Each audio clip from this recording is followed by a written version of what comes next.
Hello, everybody. Happy Monday. My name is Vincent Reese from Cobblestone Freeway Tours, and I'm coming to you live with a brand new interview this week. We've been quiet for a couple of weeks with the long weekend and whatnot. Now we are having our first interview to start off a new series of interviews that are going to take us through the fall. And I'm very happy to have with us Maria Kachmar, live from Europe, to talk about her book. Ukraine is Europe's best kept secret, an insider's guide. Maria, welcome to our little show. Thank you. Nice to have. Thanks for hosting me, for having me here. Oh, and well, we've known each other for many, many years, actually. So it's been a long time since we've seen each other. When was the last time we actually saw each other? If I remember correctly, it was in Lviv at a cafe, or you were showing one of your tour groups around. I remember once we went into a pub basement, and something that I had never seen before. I saw two nuns in the basement of a pub. I don't know. Anyway, I was surprised. So you always see something new and interesting in Ukraine. Yeah, Lviv in Ukraine for sure is always unexpected and always fun. Show us the book again. You were holding up your book, and Ukraine, Europe's best kept secret. So when did this book get published? Good question. It was a few years ago, and 2016. All right. Yes. So yeah, I think that was the first edition, and then I republished it after that. Now, Maria, you're from Edmonton originally, right? Yes, born and raised in Edmonton. Born and raised in Edmonton. Your family's Ukrainian, and eventually you moved to Ukraine. Basically, yeah. Sorry, my daughter's just interrupting me for 1 second. That's okay. That's okay. There's lots of people that understand you. Yeah. So I moved to Ukraine actually right after, during university. I was an exchange student at the University of Lviv for half a year. Yes. But the first time I went to Ukraine was in 1998 with my parents. Sorry. And just 1 second. What's your daughter's name? Yana. Yana. She wants to be live on TV too. It sounds like. So so I went to Ukraine for the first time in 1998 when it still resembled the Soviet Union more or less at that time. Yeah. And I'm really happy that I got a glimpse of it at that time, because after that I can't remember what year, but it just really started developing a lot at an increasing rate. And so I remember visiting Ukraine in the 90s, and it just was very Lviv anyway. It was a little bit like everyone was walking around a little bit kind of nervous, and everyone was wearing, the colors were gray, and now it's like a festival downtown Lviv every day. Yeah. So tell us about your book, Ukraine. And sorry, and then I segued. So after that, just to finish off my story, I ended up going back to Ukraine every summer, like a lot of people we know, right? For a nice summer trip, and I loved it so much. And then in 2004, I was living in Warsaw teaching English, right? At an English language school, and I was an elections observer for the 2004 elections, right? And that was when Viktor Yushchenko was a candidate for president, and he was poisoned. And I was right there for the protests as an elections observer. Right. So I was there on the first night, and which was the beginning of the Orange Revolution. The beginning of the Orange Revolution, right? And it was such a powerful moment in history. It's just so amazing to witness these powerful events and to be part of them. And I think it was right about then when I decided I just really wanted to live in Ukraine. I wanted to experience it on a day-to-day basis. Yeah. And luckily I got a job at, that was in the winter. And then by next September, I was working at an international school there. So, and then I stayed there. Yeah. And were you in Lviv or in Kyiv? In Kyiv. Right. And so you spent 10 years living in Ukraine. Pretty much, yeah. I spent 8 years in Kyiv, and then I spent half a year, when I was doing my student exchange, and then I spent another year and a half at one point when my husband was working in Qatar. Interestingly, it was difficult to be in Qatar with a small baby, and so Lviv was a good midpoint for us, and so I took the kids to Lviv, and it was very normal compared to Qatar. We could go for a walk, Right. And my older daughter got a chance to go to school in Ukraine, which was really an interesting experience for us as well. Oh, that's wonderful. I just want to take a moment to remind people that are paying attention or watching this interview, if you have any questions, please write your questions in the comments below, and we'll try and answer them for you. Maria, is my noise? Do you hear any background noise? Am I okay? Am I clear? 100%. Just checking. So, Ukraine is Europe's best kept secret. Why do you think so? Because it's still quite undiscovered by most people. Whenever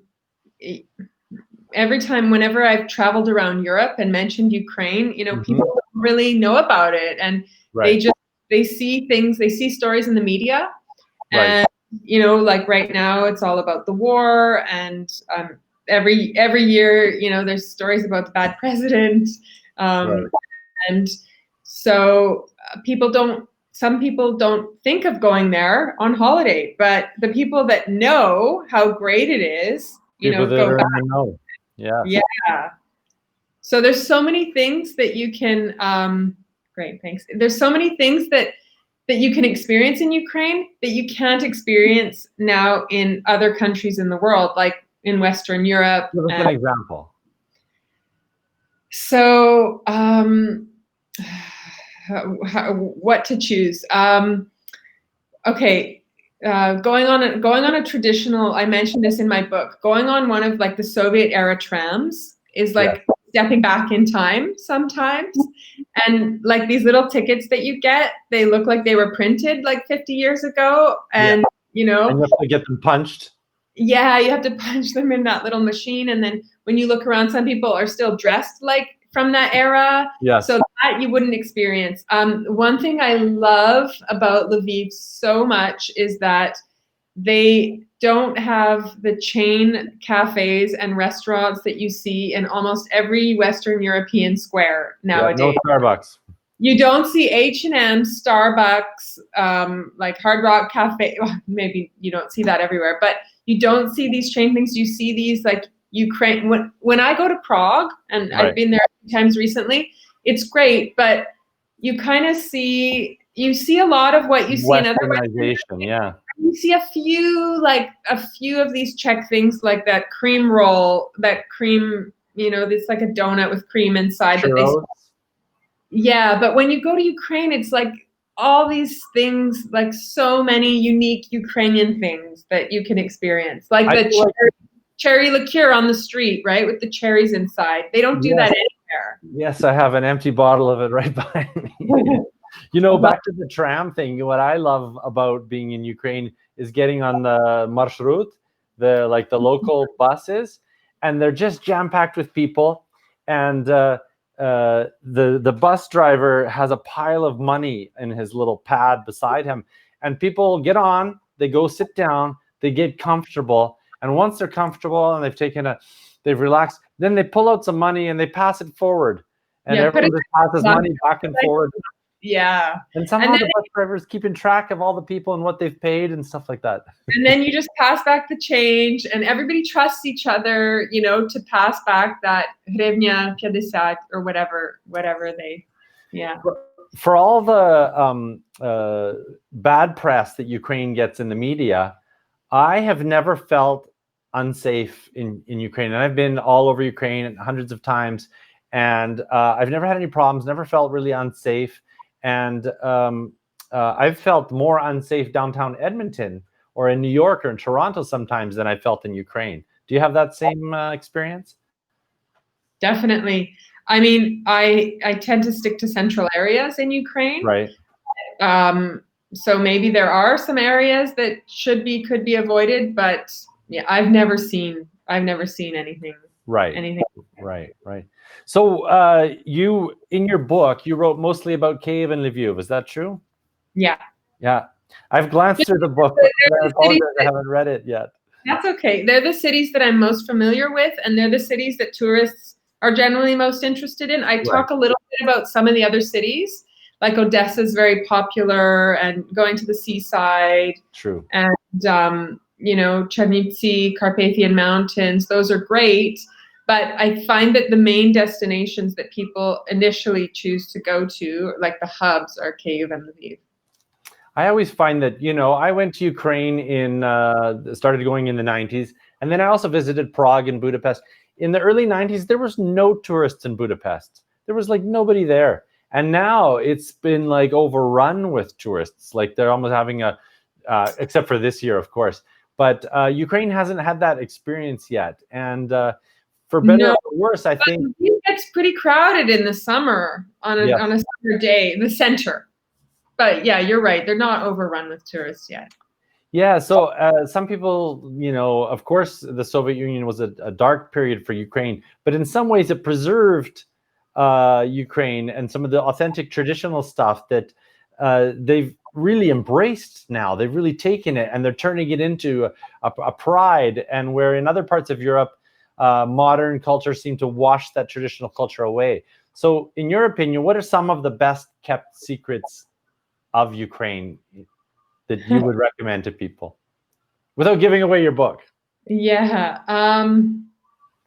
Well, I don't know if there's secret. Like Ukraine in itself is the best kept secret. Just going there and experiencing it and meeting people. Like people are so friendly. They love meeting people that come from other countries, and they love, they're proud of their own country. So they like to share, their culture and, invite you over to a table. So, and I've spoken about that in my book, that like people are what really make Ukraine. So to me, that's kind of that welcoming nature, and Ukrainians themselves are aware that they're a really hospitable people and a welcoming people. So there's that. And I guess this readiness to have experiences. Like Ukrainians are, they're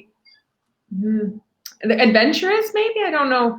The ones that I've met and hung out with during my times, like, oh yeah, let's go do that. They get to be with people. Yeah, openness, very open. Yeah. So, but okay, one thing, I've thought of a secret that it's not a big secret, but Lviv cafes, oh my goodness, like what an experience. The cafes. I've been to cafes in Vienna. I've been to cafes in Paris. I've been to cafes in, Berlin. Nothing compares from all of my travels to cafes in Lviv. Kyiv does not, the cafes there aren't as good. Lviv has a cafe culture that has been going for a couple of 100 years, right? Yes. And that held through during the Soviet Union somehow, or they've kind of, it's been reborn. Yeah, reborn. But even when I went in the 90s, I mean, they were still, it was like people were talking about, my cousin was talking about, I need my Lviv coffee, coffee and chocolate, they've done a really good job of promoting in Lviv, and it's great. And that harkens back to their connection with Vienna and the Austro-Hungarian Empire, right? In fact, you know this, and I'm sure you've written about it in your book, but the first coffee that was brought to Europe was brought from the Ottoman Empire by a Ukrainian Cossack, and that's Kulchitsky, yeah. Kulchitsky, and there's a monument to him in Vienna and in Lviv. So that's a legend and a story. It's not a legend; it's history. Lviv, and they've really blown it up in Ukraine for sure. Yeah. And now, what I love about Kyiv, it's just this grandeur. It's just, and also the people are really open and friendly, and there's always so much going on. And in both Kyiv and Lviv, they've got big populations, and it's like there's always something to do there. Yeah. And we left and we moved to Western Europe. Sometimes we were like, okay, we lived in Austria and Germany, and Volya is watching. Hi, Volya. She just posted a question. So when we moved, it was like, oh, we want to do this. We just found that there was less to do in Western Europe than in Ukraine when we lived there, in those particular cities. I noticed when you're driving around Ukraine, there's always people. There's people everywhere.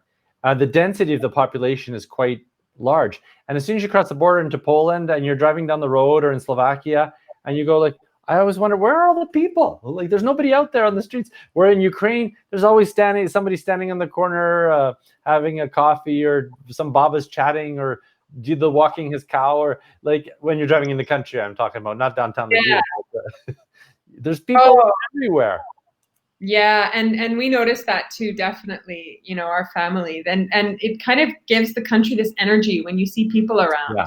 Yeah. So I had one experience as a student. It was really fun. Professor Alla Nedoshkivska organizes trips to her Ukrainian language. And I was on one of those, and we were having these roasting shashlikia somewhere in the forest. And then we had a chance to get on one of these old hay carts. And so my friend and I got to sit at the top of this hay wagon and kind of travel like a little bit down the road. That's something I wouldn't experience, you know.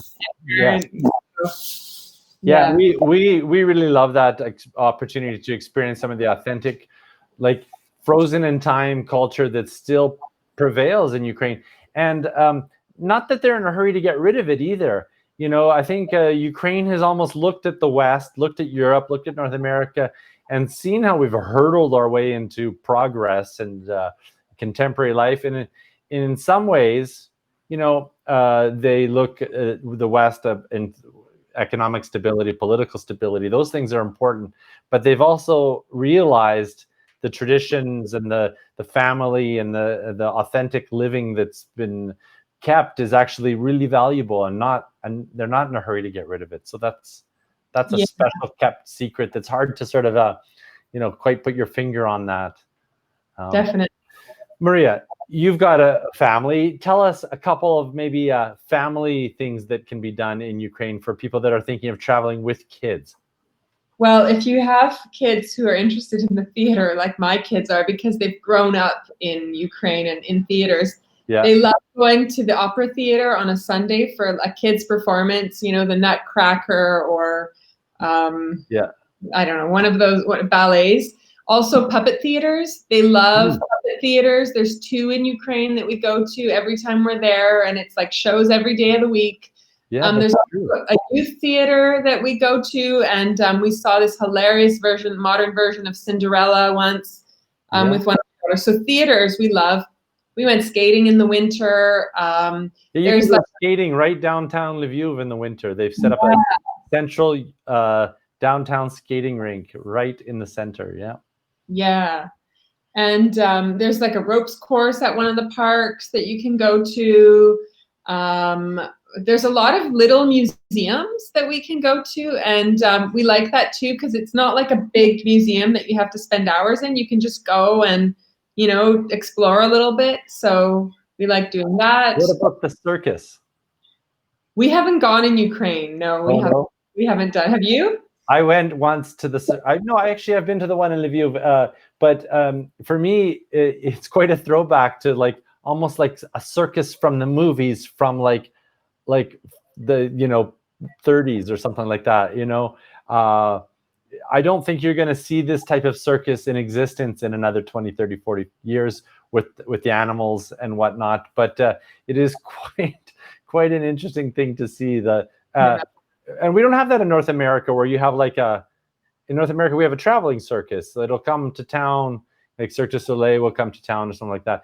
But they have like a living daily circus, just like a zoo or an opera theater or a ballet theater. You can go to those. You can go to the circus every day, all year round. It's kind of a neat. I've never gone. It was a long time ago, actually, so I haven't heard much what it's like.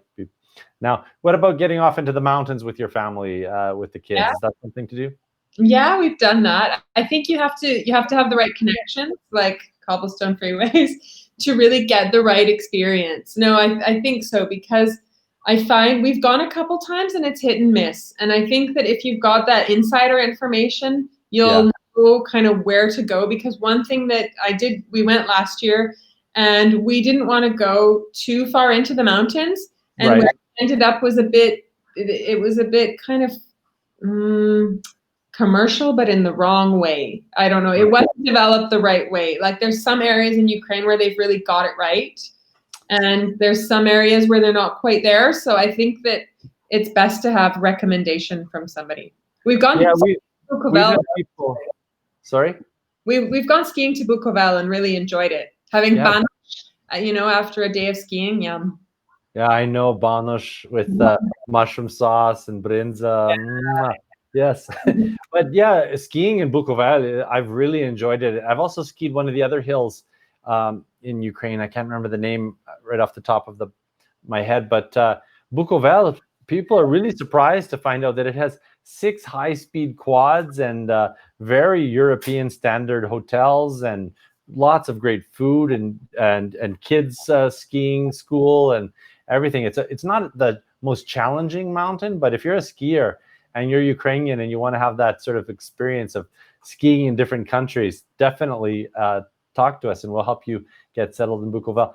But I've also had people that they followed our page and they've decided they're going to go to Ukraine, to the Carpathians on their own, and they don't know where to go to find those things that we showcase. And not all of the Carpathian Mountains has the rich culture. You have to know which villages have maintained their culture and which areas. And if you don't know where you're going, if you don't have the connections, you can't just walk into a Hutzel wedding or walk into a festival. And the other thing about Ukrainians, they don't plan ahead the way we plan ahead. So, festivals get decided, a week in advance or. Oh, it's raining. Let's postpone this big festival. Be ready for anything there. Yeah, you have to be ready for anything. And they always have plan B, plan C, plan D, Yeah. So there's something about the population density that allows for that, like, easeability to change their plans. Yes, I think so, definitely. Yeah. And everybody's got that open mindset, so it's like flexible. So Ukraine is Europe's best kept secret. I 100% agree with you. People are really surprised to find out that Ukraine is the largest country in continental Europe, and it gets relatively the least amount of tourism compared to other countries. I think you also might be Europe's second best secret. Exactly. You read my mind. Where are we going? Europe's second best secret right now is Poland. Yeah, you're living in Wrocław, Poland right now, aren't you? Yeah, I am. And I just happened to get a job here last year, again at an international school. So I'm lucky with my job that I can explore I can live in different parts of the world and learn about different places and experience them in my everyday life. And so last year, I got this opportunity in Wrocław, but we were living in Dresden, which is also a very beautiful, interesting city.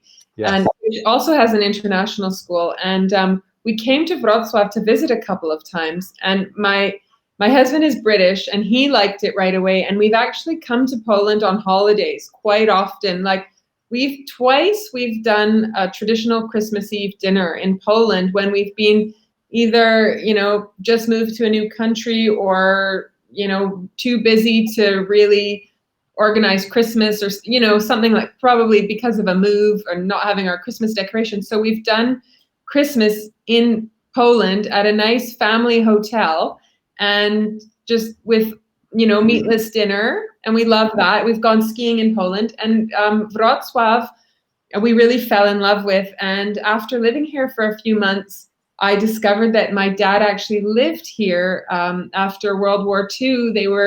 He and his parents were here as refugees for a few months. So and you didn't know that? No, I didn't know that. I had heard, it was written down in a family document that I had probably seen at some point, but it never stuck in my mind.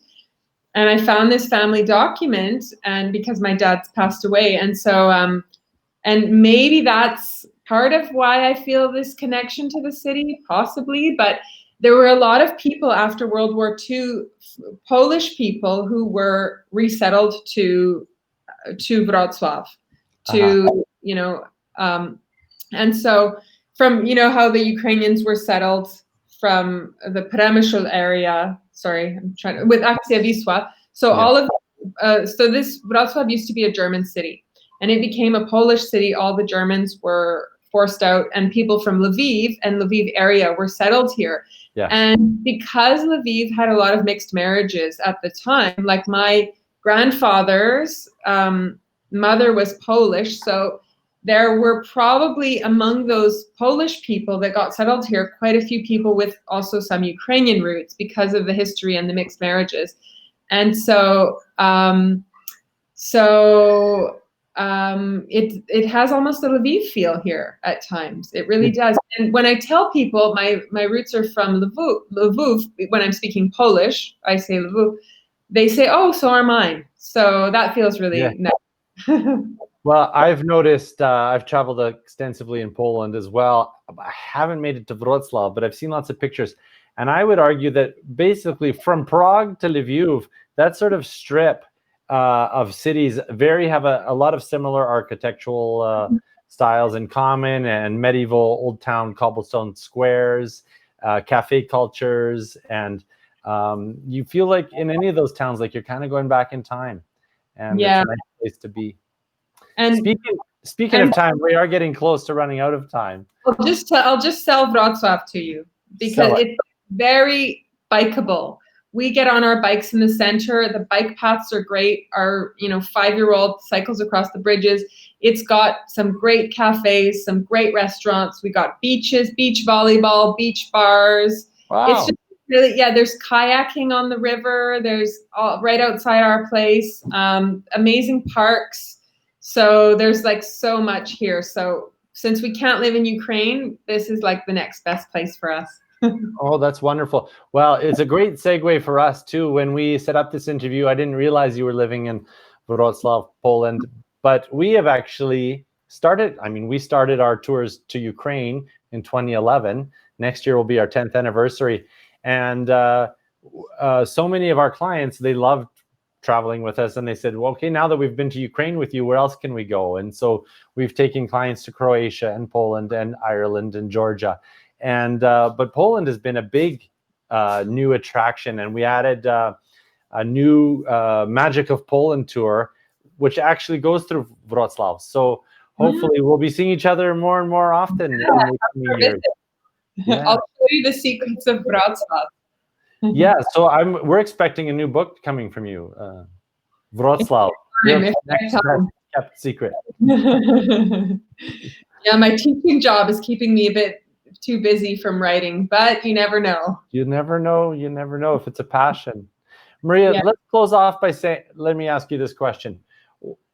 If you were to recommend to people, why should they choose Ukraine or Poland versus France or Eastern Europe or Western Europe for their next vacation? I think that you get a real feeling of kind of joy and satisfaction when you come to these countries. Just the people are friendly, and you just feel like you've been brought into this experience rather than kind of being an outsider looking in. That's been my experience anyways, that you're really kind of brought into it and welcomed into the country. And it's different from going somewhere and seeing sights, which can be interesting for people, right? But this is more about experiences and meeting people and experiencing kind of this authentic European culture.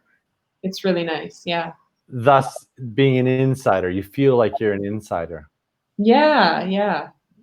We've had lots of our tourists tell us, even though they've never been to this place before, they feel like they're coming home. You know, the locals make you feel like one of theirs. So that's a wonderful experience. All right. Well, thank you so much for joining us and for kicking off our new season of interviews. We're looking forward to a couple great interviews over the next month. We've got our good friend Muhammad from Sarajevo next Monday doing a talk all about Sarajevo in Bosnia and Herzegovina, which is an amazing place too. I don't know if you've been there, but I highly recommend it. Wow. We go there on a lot of our Croatia tours. We do side trips to Sarajevo. The following week, we're going to have former Canadian ambassador to Ukraine, Roman Vashchuk, talking about Ukraine as a future potential tourist destination, and what he's seen and how he can describe it, and some of his family background in that country. And the week after, we're going to have Father Jim Nakonechny, who's also from Edmonton area, talking about some of the spiritual places that you can visit in Ukraine, and as a destination for spiritual tourism. But before we go, tell us again, where can people buy your book? On Amazon, basically, is where I'm selling it. And there were a few spots in Lviv, like the coffee mine. Yes. Kopalnia Kave. And On the Square Hotel had a few copies. So I'm not really sure how many copies they have left, but otherwise it's available on Amazon, either as an ebook or as a printed copy. And there's like a large print version and a regular print version. Excellent. Well, thank you, Maria, for joining us. It was great to see you again. And yeah, I'm sure we'll see you on the cobblestone streets of either Lviv or Wrocław. I hope so. Okay. I hope so. Thank you. Take care. Thanks very much. Take care. Bye. Bye-bye.